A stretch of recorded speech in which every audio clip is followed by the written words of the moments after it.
ஏங்க இப்போ என்னங்க சமைக்கட்டும்? ம், இது நீ இந்த மைதா மாவை போட்டு தேங்காய் பூலாம் திருவி போட்டு நல்லா பெனஞ்சு ரொட்டி சுடுவல ரொட்டி சுட்டு சிக்கன் வாங்கிட்டு வந்துடுறேன். நல்லா பெரட்டி வச்சிரு. மாப்பிள்ளலாம் அதெல்லாம் சாப்பிட்ருக்க மாட்டாரு அவங்க ஊர்ல. அதை செஞ்சிடுறியா? ஆ சரிங்க. மைதா மாவும் இல்லை, அதையும் சேர்த்து வாங்கிட்டு வந்துடுறீங்களா? சரி, எத்தனை கிலோ வாங்கிட்டு வரட்டும்? என்ன நீங்கள் நான் அது செஞ்சால் மகாவும் நல்லா சாப்பிடுவா. ஒரு 1.5 கிலோவை வாங்கிட்டு வந்துடுங்க. அங்கே அண்ணனும் அண்ணியும் சமைச்சு சாப்பிட்றாங்களா என்னன்னு தெரியல. கௌசி வேற போனதுனால எதுவும் சாப்பிடக்கூட மாட்டாங்க. ஒரு 2 கிலோவும் வாங்கிட்டு வந்துடுங்க, அவங்களுக்கு சேர்த்து செஞ்சிட்றேன். ம், சரி, வாங்கிட்டு வந்துடுறேன். எடுத்து வச்சாச்சா? எடுத்து வச்சாச்சு. கோவப்படாதம்மா. எனக்கு மட்டும் என்ன ஆசையா உன்னை இங்க இருந்து கூட்டிட்டு போகணும்னு. ஆனா அங்க அப்பா வேற போன் அடிச்சிட்டு இருக்காரு. நானும் கல்யாணத்துக்கு இங்க வந்துட்டு அதிக லீவ் போட்டுட்டு இருந்தேன்னு வச்சுக்க, வேலையும் போயிடும்.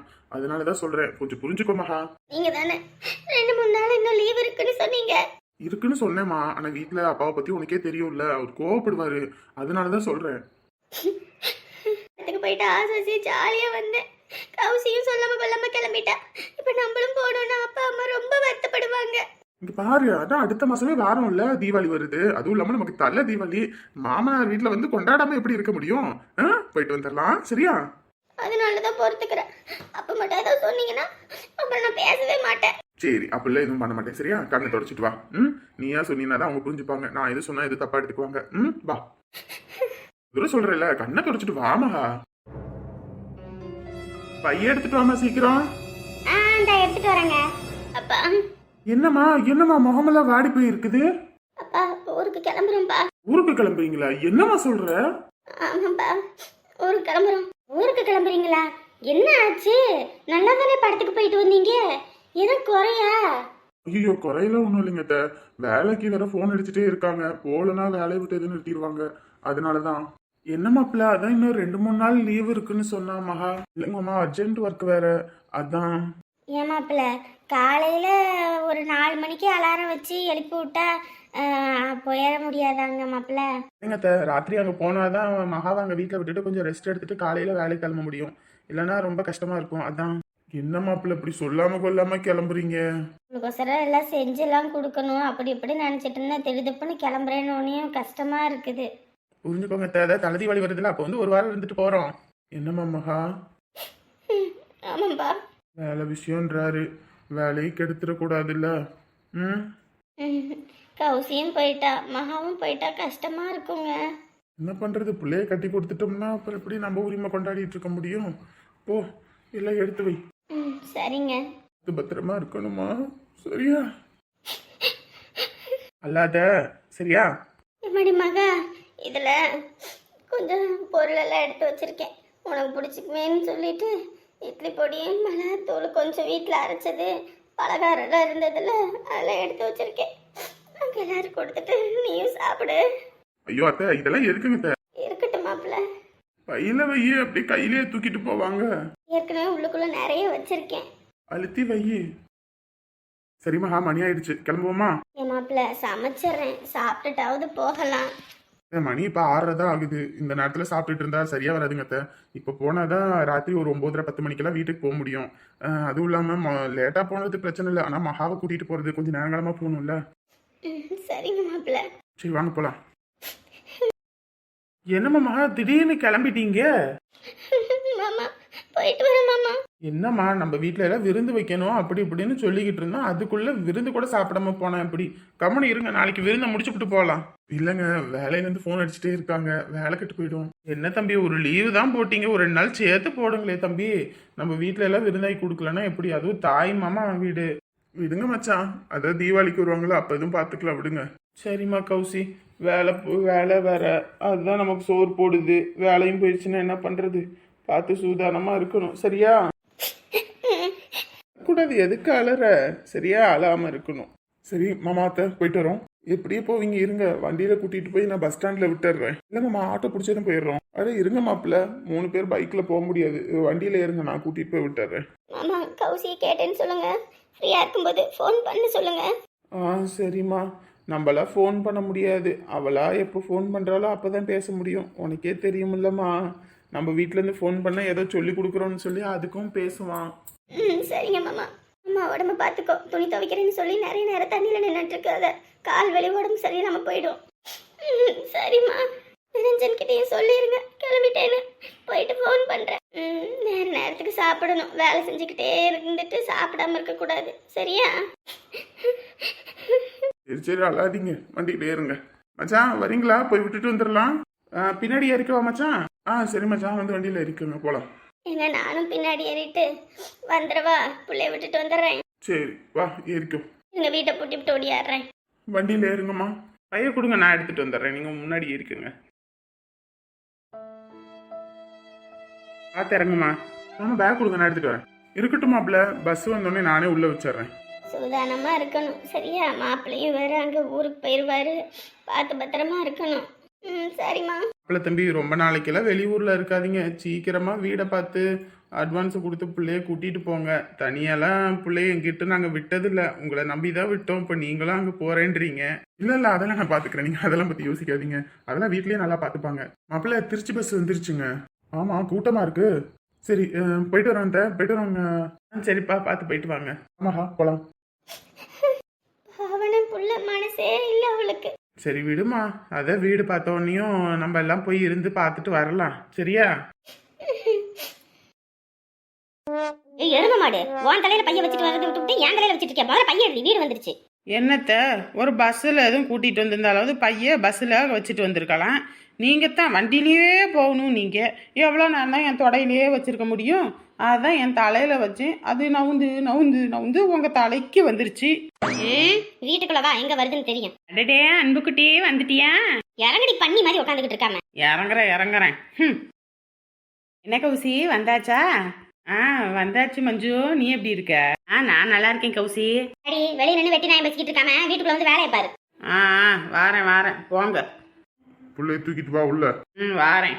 என்னடி கௌசி, இவங்க படுத்துற பாட்டுக்கு நீ இந்த சைடே வரமாட்ட. அம்மா வீட்டோட செட்டில் ஆயிருவன்னு பார்த்தா மறுபடியும் வந்துட்ட. என்னடி பண்றது? எங்க அப்பாவும் எங்க அம்மாவும் தான் புள்ள வாழாம வந்துருச்சுன்னு டெய்லி ராத்திரி ஆனா கண்ணை வடிக்கிறாங்க. இதுல போதாத குறைக்கு போறவன் வரவன் எல்லாம் எதையாவது ஒன்று சொல்லி ஏத்தி விட்டு போயிடுறானுங்க. என்ன பண்றது? அதனாலதான் சரி வருவோமேன்னு வந்துட்டேன். மாமியார் கறி என்னென்ன குடைச்சல் பண்ணணும் உனக்கே தெரியும்ல. அது என்ன நகையை போடுற வரைக்கும் தானே பண்ணும். அதான் நகை போடுறேன்னு சொல்லியிருக்காங்க. நகை போடுறேன்னு சொல்லிட்டாங்களா?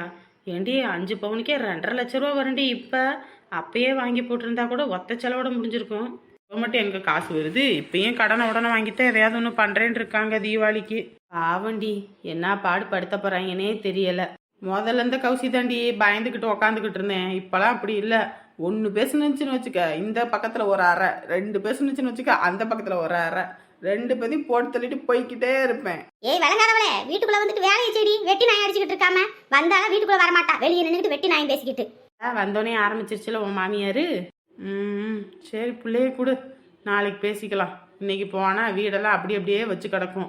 எல்லாத்தையும் ஒட்டரை அடிச்சு எல்லாத்தையும் கழுவி எடுக்கிறதுக்குள்ளே போதும் ஆகிடும். உன் மாமியார் வீட்டு வேலை செய்தோ இல்லையோ அவங்க பையன்கிட்ட நடிக்கிறதுக்கு மட்டும் குறையே இல்லாமல் தினமும் நடிக்குதுடி. ஆஸ்கார் அவார்டுக்கு தான் ரெக்கமெண்ட் பண்ணலான் இருக்கேன். அது பண்ணிட வேண்டித்தான் இன்னும் கூடிய சீக்கிரத்தில். சரி எங்கே உன் புருஷன்? அது எங்கிட்டாவது சுற்றிக்கிட்டு தெரியும் தோட்டத்துக்கும் வீட்டுக்கும். அது எங்கே போகுது எங்கே வருதுன்னெலாம் நான் கண்டுக்கிறது இல்லை. இன்னமும் என் மாமியார்கிட்ட பேசிக்கிட்டு தான் இருக்கானா? ஆமாம், வெளியிலன்னு ஏதாவது ஒன்று பேசிக்கிட்டு இருப்பது. ரொம்ப நேரம்லாம் என் மாமியார்கிட்ட பேச விடாத, அப்புறம் உனக்கும் குடைச்சல் கொடுக்குற மாதிரி பண்ணிவிடுவோம்.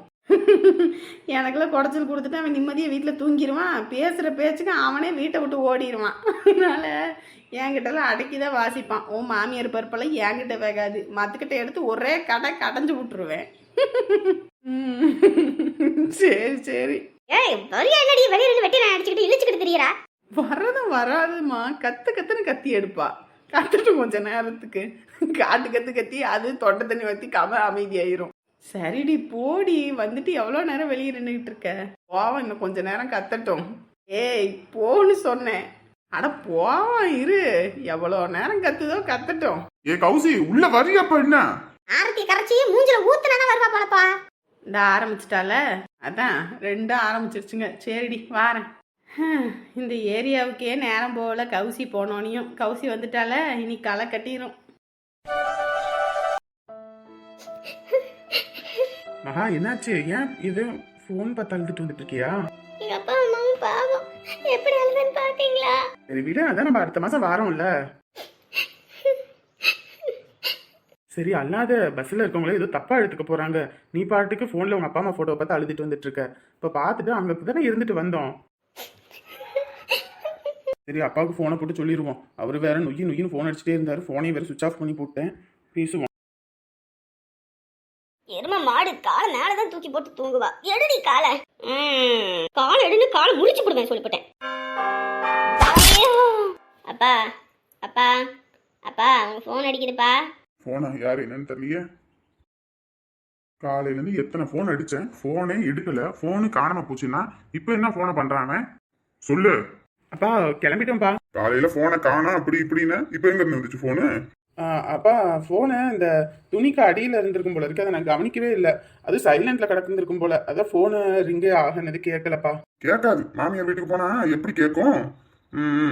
கிளம்பியாச்சா? எப்ப வர்றது? அப்பா ஒரு 10:30 மணிக்கெல்லாம் வீட்டுக்கு வந்துருவோம்ப்பா. சாப்பிட்றதுக்கு ஏதாவது எல்லாத்துக்கும் வாங்கிட்டு வருவாப்பா. நாங்க எல்லாம் படுத்தாச்சு. படுத்துட்டீங்களா? ஏன்ப்பா இவ்வளவு சீக்கிரமா படுத்துட்டீங்க? உடம்பு சரியில்லாம அங்கிருந்து வந்தோம். மறுநாளும் ஒரு போனை போட்டு கேட்கல, நீயும் ஒரு போன் போட்டு கேட்கல. அப்படி இருக்குது லட்சணம். இதுல நான் என்ன போய் சொல்றது? வாங்க எல்லாத்தையும் நேரில் பேசிக்கலாம். வைக்கிறேன். சரிங்கப்பா. என்னப்பா என்ன சொன்னா? கிளம்பிட்டானாமா, வந்துகிட்டு இருக்கானா. அவன் மட்டும்தான் வரானா இல்ல பொண்டாட்டியும் கூட்டிட்டு வரானா? 2 பேரும் தான் வராங்களாமா. எப்பா நம்மளெல்லாம் அங்கே போனால் நம்மளை கண்டுக்கிறது கூட இல்லைப்பா. எம்பிட்டு திமிரு பண்ணிக்கிட்டு இருந்தா. வரட்டும் நேரில் வச்சு பேசிக்குவோம் எல்லாத்தையும். சரி படுமா, மாத்திரை போட்டுக்க. உடம்பு எதுவும் இதாக இருக்கும், படுத்துக்க. சரிப்பா. மகாவும் போயிட்டா, இந்த கௌசியும் போயிட்டா. எல்லாரும் பிள்ளைங்களும் போனதுக்கப்புறம் வீடே வெறிச்சோடி போயிருச்சு. நல்லாவே இல்லை போங்க. கையுக்குள்ளேயே இருந்தாளுங்கம்மா. எப்போ பார்த்தாலும் எதையாவது ஒன்று சொல்லி வம்பளத்துக்கிட்டு இருப்பா, சிரிச்சுக்கிட்டு எதையாவது ஒன்று பண்ணிக்கிட்டு இருப்பா. அங்கே மாமியார் வேற கொடுமைப்படுத்துவா, புருஷங்காரன் வேற பேச்சா பேசி சாவடிப்பான். என்னதான் பிள்ளைய வச்சுக்கிட்டு பண்ணுவாளுன்னே தெரியல எனக்கு. பிள்ளைக்கு ஒரு ஃபோனை போட்டு கேட்கலான்னு பார்த்தா கூட நம்ம ஃபோன் பண்ணோம்னா ஏதோ சொல்லி கொடுத்து குடும்பத்தை பிரிச்சு விட்டோன்னு சண்டையை போட்டு மறுபடியும் கூட்டிகிட்டு வந்துடுமா. அதனாலேயே பிள்ளைக்கு ஒரு ஃபோன் கூட பண்ண முடியாமல் இருக்குது. என்ன 2 பிள்ளைங்களும் சந்தோஷமாக வரணும். புருஷனோட வரும்போதுதானே பிள்ளைங்களுக்கும் கொஞ்சம் கௌரவமாக இருக்கும். அதனால்தான் அவங்க குடும்பத்தில் என்ன பண்ணாலும் பல்ல கடிச்சிக்கிட்டு போகிறோம். மகா வீட்டில் மாமியார் ஒரு பக்கம் வேலை சொல்லுது, நாத்தனாருங்க ஒரு பக்கம் வேலை, மாமனார் ஒரு பக்கம் வேலை. மாப்பிள்ளையே அங்கே கிளம்பிட்டாருன்னா என்ன பண்ணுவாளோ ஒன்றுமே புரியலை. பிள்ளைங்களை கட்டி கொடுக்காம நம்ம கூடயே வச்சுருந்துருக்கலான்னு இப்போ தோணுது. பிள்ளைங்களுக்கு கல்யாணம் ஒரு கல்யாணத்தை பண்ணி வச்சிடுறோம். அதுக்கப்புறம் இவங்களுக்கெல்லாம் பயந்துக்கிட்டு இருக்கிறதா இருக்கு நிலமை. என்னென்ன பண்ணுறது? பிள்ளைங்களை காலம் முழுக்க நம்ம கூடயே வச்சிருக்க முடியுமா? அதுகளுக்கு ஒரு வயசு வரும்போது தாட்டி விடுறதானே பெற்றவங்களோட கடமை. அதே மாதிரி தான் பெற்றவங்களுக்கு எல்லாம் செய்யறதுக்கு மட்டும்தான் கடமை இல்லை, பிள்ளைங்களுக்கும் பெற்றவங்களை வந்து பார்த்துட்டு போகிறதும் ஒரு கடமை தான். ஆனால் எங்கே நம்ம வீட்டில் அதெல்லாம் முடியுது? சரி விடுங்க. பிள்ளைங்க ஏதாவது திருவிழாவுக்கு வரும், அப்புறம் தீபாவளி அது இதுன்னு எல்லாமே இருக்குல்ல, வரும்போது பார்த்துக்கலாம். சரி மச்சான் வாங்க, எல்லாத்துக்கும் சாப்பாடு எதுவும் வாங்கிட்டு வரலாம். சரி மச்சான் வாங்க போவோம். என்ன வாங்கிட்டு வரட்டும்? எதையாவது வாங்கிட்டு வாங்க. எதுவும் பிள்ளைங்க போனதுக்கு அப்புறம் சாப்பிட்ற மாதிரியா இருக்கு நிலமை. சரி இட்லி தோசை வாங்கிட்டு வரேன். அன்புக்குட்டி சேலையை பிடிச்சிக்கிட்டே சுத்துவா. அங்கே என்ன பண்ணுறாளோ ஏது பண்ணுறாளோ. அந்த கிளவி வேற ஏதாவது வாழை பண்ணாலும் சட்டின்னு அடிச்சு போடுவா. ஓ பிள்ளைய நினைச்சாலே வேதனையா இருக்கா நீ? ஆமாங்க நீ.